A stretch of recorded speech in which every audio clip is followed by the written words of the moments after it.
प्रसार भारती अभिलेखागार की प्रस्तुति सदाबहार सुनहरे दौर का अनमोल खजाना।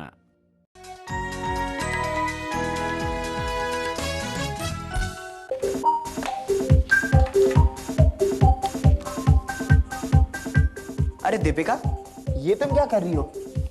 काश मैं पेड़ होती, बड़ा अच्छा होता। तुम्हारे तो बाल ही नहीं होते क्योंकि पेड़ के तो पत्ते होते हैं, ना ही इसके हाथ होते क्योंकि पेड़ की तो डालियां होती है, और ना ही तुम्हारे पैर होते क्योंकि पेड़ के पास तो जड़ें होती है।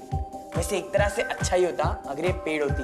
बात बात में अपना गुस्सा नहीं दिखाती मुझे, पर मुझे ये तो बताओ कि तुम पेड़ बनना क्यों चाहती हो? बहुत सारे रीजंस हैं और सबसे बड़ा ये कि कहीं आने जाने की जरूरत ही नहीं। क्या कहीं आना जाना नहीं पड़ेगा, सिर्फ एक जगह पर? बाप रे, कितना बोरिंग है। अरे बोरिंग नहीं, खाने की तो कोई चिंता ही नहीं होगी। जब मन चाहा थोड़ी सी धूप खा ली बस। धूप खाना मतलब फोटोसिंथेसिस? पौधों की दुनिया में हरियाली क्यों दिखाई देता है हरा रंग और किसी भी रंग से कहीं ज्यादा? जवाब है क्लोरोफिल, एक ऐसा पिगमेंट जो पत्तियों को बना देता है एक रसोई। मानो पौधे अपना खाना खुद पका लेते हैं धूप खाकर। फोटोसिंथेसिस, जिसका मतलब ही है प्रकाश के साथ पकाना। ये पत्ती भी ना बड़ी ही तुर्रम खा है। तुर्रम खा मतलब बड़ी उस्ताद है भाई। जमीन से पानी, सूरज की धूप और कार्बन डाइऑक्साइड, और बन गया पूरे पेड़ या पौधे का खाना। शिवम, पूरे पेड़ या पौधे से क्या मतलब? हमारे बारे में ही तो सोचो, हम भी तो पौधे ही खाते हैं। हाँ भाई, पौधे ही खाते हैं और उन्हीं की छोड़ी हुई हवा में सांस लेते हैं। शिवम, ऑक्सीजन बोलो ना। पेड़ों की छोड़ी हुई हवा कितना गंदा साउंड करता है। तो क्यों ना इन पत्तों के अंदर चला जाए और देखा जाए कि इन खाने की फैक्ट्री में क्या क्या पकता है।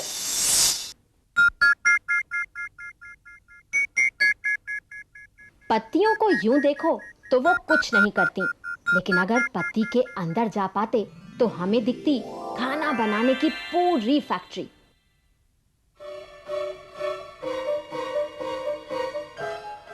पत्ती के अंदर लाखों सेल्स, कोशिकाएं, क्लोरोप्लास्ट्स। हरा रंग मिलता है पिगमेंट क्लोरोफिल से। यही क्लोरोफिल धूप की ऊर्जा सोख लेती है। पर सिर्फ धूप से काम नहीं चलता।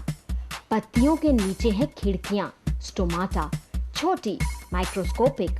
इनका काम हवा अंदर लेने का। यहाँ काम की है कार्बन डाइऑक्साइड। इधर मिट्टी के अंदर गई हुई जड़ें भी बिजी हैं। जमीन से पानी ऊपर खींच लेने का काम जड़ों का ही है। पानी ऊपर चढ़ता हुआ पहुंचता है पत्ती तक, और इस तरह पानी, हवा और धूप पहुंच जाता है क्लोरोप्लास्ट्स में।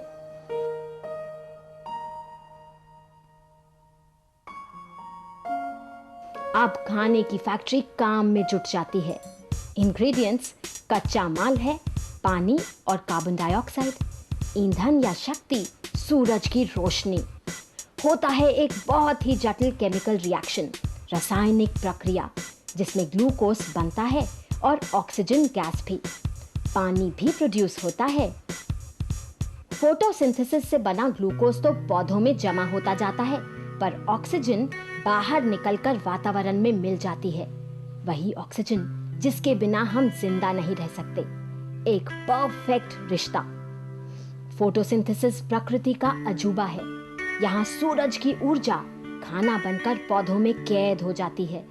सबसे बड़ी बात यह है कि हर पौधा अपनी जरूरत से कहीं ज्यादा ग्लूकोज बनाता है। तभी तो हमें और सभी प्राणियों को अपना खाना मिलता है, फिर चाहे हम वेजिटेरियन हो या नॉन वेजिटेरियन।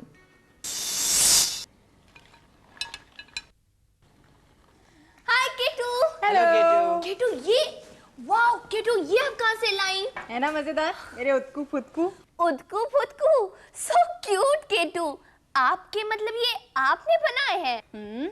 किटू, हमें भी बनाना सिखाइए ना। सिखाऊंगी, लेकिन पहले ये बताओ, तुम लोग ये पत्तियां लेकर मेरे पास क्यों आए हो? ये क्लोरोफिल किस रंग की होती है? हरी, ग्रीन। देखा, मैं तो पहले से ही कहता था, लेकिन ये मेरी बात थोड़ी ना सुनती है। पहले ही कह रहा था, एक्टिंग मत करो, तुम तो खुद ही कंफ्यूज थे। अब सारी बातें छोड़ो, इस पत्ते को देखिए, ये बिल्कुल हेल्थी है, इसका प्लांट भी हेल्थी था, तो फिर इसका हरा रंग कहाँ गया? तो इसका मतलब ये हुआ कि इसकी क्लोरोफिल दूसरे रंग की है। काफी अच्छा ऑब्जर्वेशन है, लेकिन क्लोरोफिल सिर्फ हरी होती है और ये हम इस पत्ती के साथ भी प्रूव कर सकते हैं। कैसे? आप भी ले आइए एक अलग रंग की पत्ती। क्लोरोफिल का रंग होता है हरा, फिर पत्तियां अलग अलग रंगों की कैसे? क्या इस बैंगनी पत्ती में भी हरे रंग का क्लोरोफिल छिपा है? पता लगाने के लिए पहले तो इन पत्तियों को लेते हैं पीस। अब इस पिसे हुए पल्प को छान लेते हैं। जरा छने हुए रस के रंग को ध्यान से देखें, इसमें भी अभी तक हरा रंग दिखाई नहीं दे रहा। कुछ अकल लगाते हैं और यूज करते हैं सॉल्वेंट टेक्निक। थोड़ी सी स्पिरिट मिला देते हैं इसमें।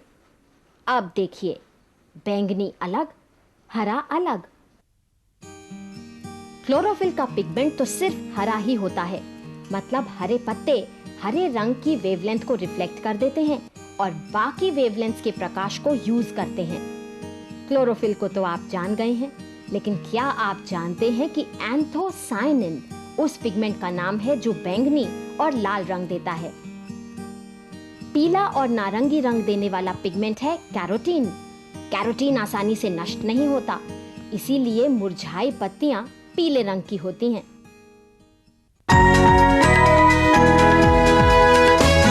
पहले मुर्गी आई कि अंडा? अगर मैं ये पूछूं तो इसका जवाब थोड़ा मुश्किल है, लेकिन अगर मैं ये कहूं कि पहले प्लांट्स आई कि एनिमल्स, तो जवाब साफ है। हाँ, पहले तो प्लांट्स ही आए ना पृथ्वी पर। और ये हम इतने यकीन के साथ इसलिए कह सकते हैं क्योंकि क्या? अरे अपने मुंह से बताने से अच्छा है इन्हें कुछ मजेदार दिखाते हैं। Good idea.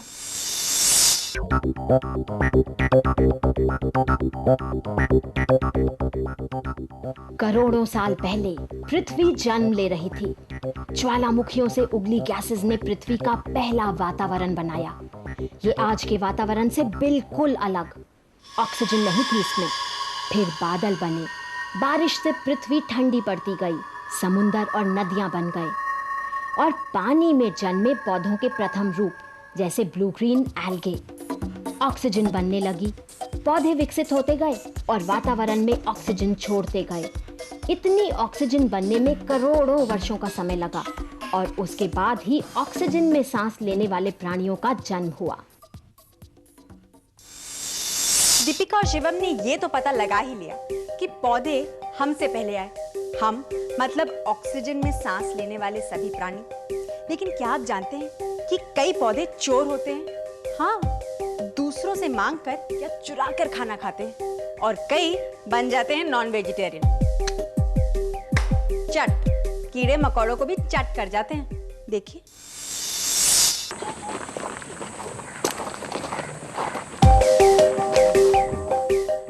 खाने की नजर से पौधों को 3 श्रेणियों में बांट सकते हैं हम। एक वो जो अपना खाना खुद बनाते हैं, फोटोसिंथेसाइजर्स। दूसरे वो जो चुरा के खाना खाते हैं, पैरासाइट्स, जैसे ये परजीवी अमर बेल, कस्क्यूटा, डॉडर भी कहते हैं इसे। एक बार फैल जाए तो बेशर्मी से फैलती ही जाती है। अमर बेल मेजबान प्लांट की शाखा से खाना चुराती है। चोरों को इज्जत नहीं मिलती, शायद इसीलिए इसका नाम है पर्पल विच, बैंगनी चुड़ैल। वैसे इस रूट पैरासाइट को गुलाबदनी भी कहते हैं।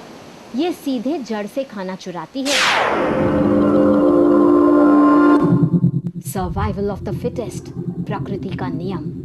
जिंदा रहने के लिए ही कुछ पौधे कार्निवोरस बन गए हैं, मांसाहारी, नॉन वेजिटेरियन।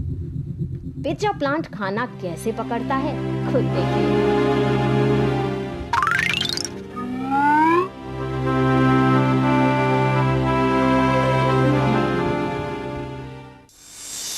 एक मजेदार फैक्ट, दुनिया का सबसे बड़ा फूल राफ्लेसिया एक पैरासाइट है, एक परजीवी है।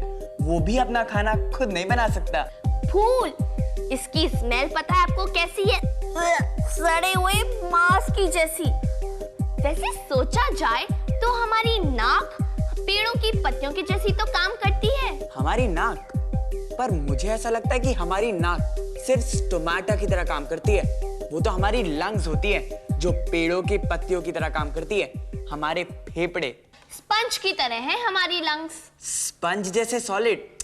नहीं, गुब्बारे जैसे हॉलो, खोखले। तुम गलत कह रहे हो शिवम। अपनी बात करो। अरे मैं सही कह रही हूँ। अरे मुझे पता है दीपिका। मुझे भी पता है। तुम भी ना मुझसे आर्ग्यू कर रही हो। इतनी सी बात पे झगड़ा। गुब्बारे जैसे या स्पंज जैसे? अगर मैं कहूं कि स्पंजी गुब्बारे जैसे तो ये मत कहिएगा कि मैं दोनों के बीच में सुलह करा रही हूं। मैं सच कह रही हूं। सांस के साथ सांस की नली ट्रेकिया में चले तो पहुंच जाएंगे फेफड़ों के अंदर। दोनों लंग्स में कोई 30-30 हजार बाल जितने महीन ब्रोंकियोल्स। हर ब्रोंकियोल के सिरे पर अंगूर के गुच्छों जैसी हवा की थैलियां, एल्वियोलाई। यही एल्वियोलाई हमारे फेफड़े की सतह को बहुत बड़ा बना देते हैं। सतह पर फैली कैपिलरीज इतनी महीन कि वो एक बार में सिर्फ एक ब्लड सेल को ही जाने देती हैं, और यहीं होती है ऑक्सीजन और कार्बन डाइऑक्साइड की अदला बदली। ये क्रम हमारी जिंदगी भर चलता रहता है। हमारे फेफड़ों में मांसपेशी नहीं, सांस खींचने और छोड़ने का काम है डायफ्राम का, एक मेहनती मांसपेशी जो रबर शीट की तरह छाती को पेट से अलग रखती है। डायफ्राम सिकुड़ता है, नीचे खिंचता है तो लंग में जगह बनती है, वो फैलते हैं और सांस अंदर आती है, इनहेलेशन। डायफ्राम रिलैक्स होता है, शिथिल, तो फेफड़े सिकुड़ते हैं और अंदर भरी हवा को बाहर ढकेल देते हैं, एक्सहेलेशन। इसे एक मजेदार मॉडल बनाकर समझा जा सकता है। यहाँ इस बिना पेंदी की बोतल में नीचे लगा बड़ा गुब्बारा है डायफ्राम। बोतल हमारी छाती और अंदर लगे दो गुब्बारे हमारे फेफड़े।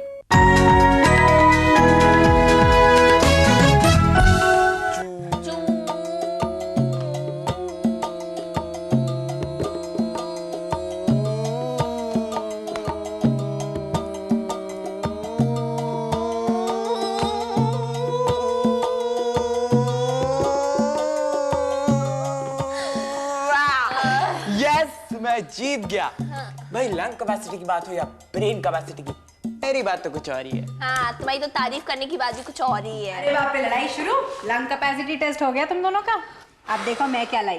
वाओ केटू, ये हमारे एल्वियोलाई है ना? एल्वियोलाई, जिनकी पतली दीवारों से कार्बन डाइऑक्साइड और ऑक्सीजन इधर से उधर जाते हैं। वैसे केटू एक बात बताइए, ह्यूमन लंग्स के बारे में तो हम सब समझ गए, लेकिन ये जो छोटे छोटे कीड़े मकोड़े होते हैं, क्या उनके भी फेफड़े ऐसे ही होते हैं?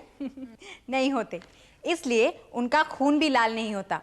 तो देखते हैं कुछ क्रीपी क्रॉलीज।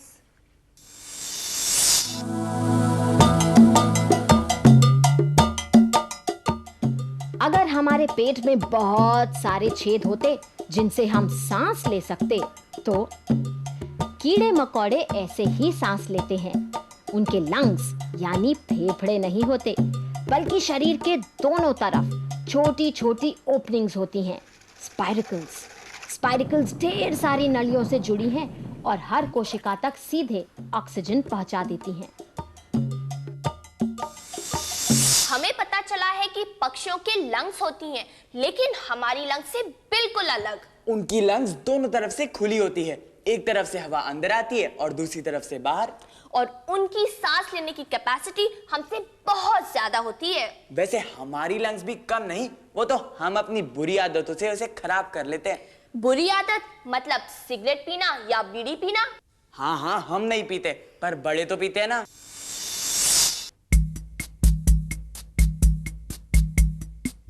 अपने मॉडल को लेकर हम बच्चे पहुंच गए हैं एक डॉक्टर के पास। हमें पता है कि सिगरेट पीना बुरा है, पर ये नहीं पता कि क्यों बुरा है। इसीलिए यही है हमारा सवाल, सिगरेट या बीड़ी पीने से क्या नुकसान होता है? जवाब में डॉक्टर ने पकड़ा दिए हमें एक स्ट्रॉ और कहा, जरा इसे मुंह में रखो और नाक बंद करके सांस लो। नाक बंद करके सांस लेने की कोशिश करते हैं तो हमारे जो रेस्पिरेटरी पैसेजेस हैं, जो हमारी सांस की नली है, वे कितनी सिकुड़ जाती है, यह दिखाने के लिए मैंने ये एक्टिविटी करवाई कि सिकुड़ी हुई नली से आप सांस लेंगे तो बहुत मुश्किल होगी। यही तकलीफ़ एक स्मोकर को होती है, क्योंकि जो स्मोक में बसे हुए केमिकल्स और टार वगैरह हैं जो उसकी लंग्स और पैसेजेस में बस जाते हैं, वे सांस को अंदर जाने ही नहीं देते। लेकिन हम तो सिगरेट नहीं पीते। क्या होता है कि एक ही रूम में यदि कई लोग सिगरेट पी रहे हैं तो बाकी लोग जो सिगरेट नहीं पी रहे हैं उनको भी उस टबैको स्मोक का असर पड़ता है। सिगरेट का धुआं जहरीला होता है।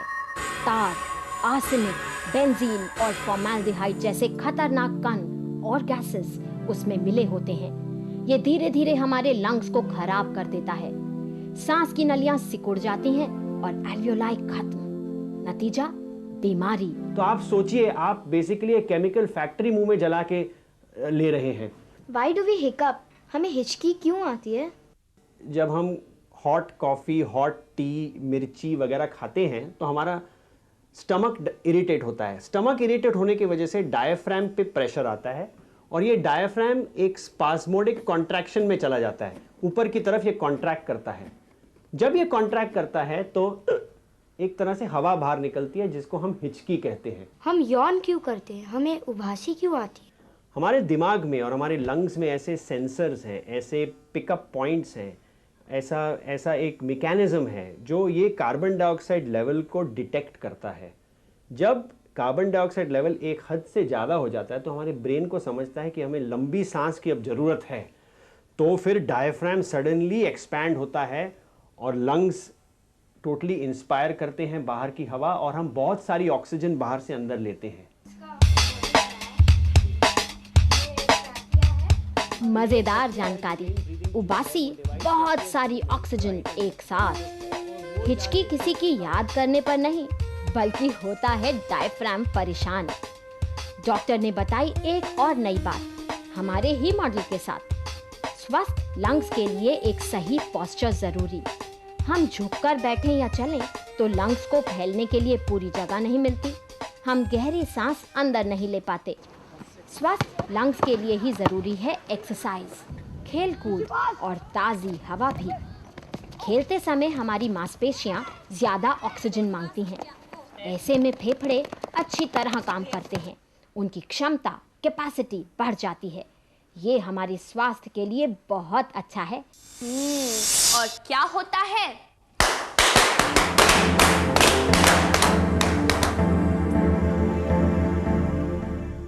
हमारे लंग्स सिगरेट पीने से ऐसा ही होता है।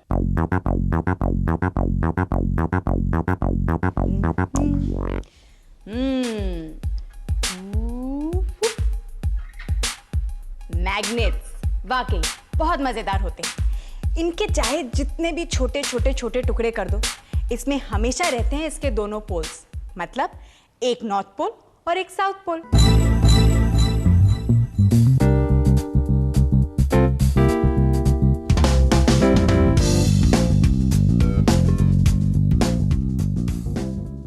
ऐसा ही होता है में हम पहले भी ये बात समझ चुके हैं। लेकिन सोचिए, तब क्या हो अगर हम मैग्नेट को डायगनली ऐसे दो टुकड़ों में काट दें? तब क्या उसके ध्रुवों की स्थिति वही रहेगी? यही तो है हमारे आज का K3। देखिए,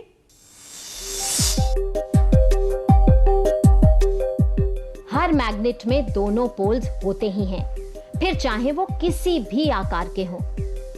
बार मैग्नेट को विकर्ण से काटने पर भी दोनों ध्रुव ही रहेंगे उसमें, कुछ ऐसे।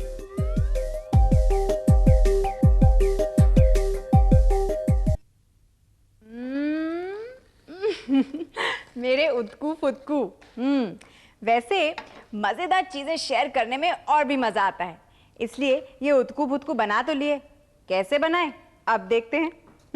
ज्यादा चीजों की जरूरत नहीं है, सिर्फ ऐसे कटे हुए सिल्वर फॉइल, कुछ कंचे और कंचों से ज्यादा डायमीटर का, बड़ा डायमीटर की कोई भी चीज, जैसे ये मार्कर। तो अब लेते हैं ये फॉइल और ये मार्कर, और फॉइल को बिल्कुल हल्के से, ज्यादा प्रेस नहीं करेंगे, फोल्ड कर देते हैं ऐसे। और माका को हुप निकाल देते हैं। इसके अंदर डालते हैं ये कंचा और दोनों तरफ से हल्के से बंद कर देते हैं। अब लेते हैं एक फ्लैट डब्बा।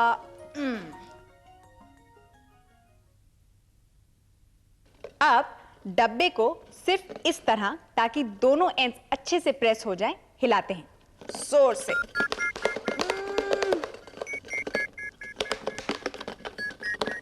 तैयार हो रहा है हमारा उदकू फुदकू।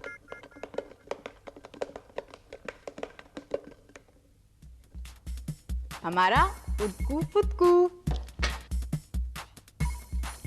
उप्स। अब इसकी साइंस मत पूछिएगा, वो आपका काम है, खुद पता करिए। यहाँ तो ऐसा ही होता है। साइंस खेलते रहिए, उसे समझिए, सवाल पूछिए, जवाब ढूंढते रहिए और हमसे मिलते रहिए यहीं, क्योंकि ये साइंस की दुनिया है और यहाँ ऐसा ही होता है।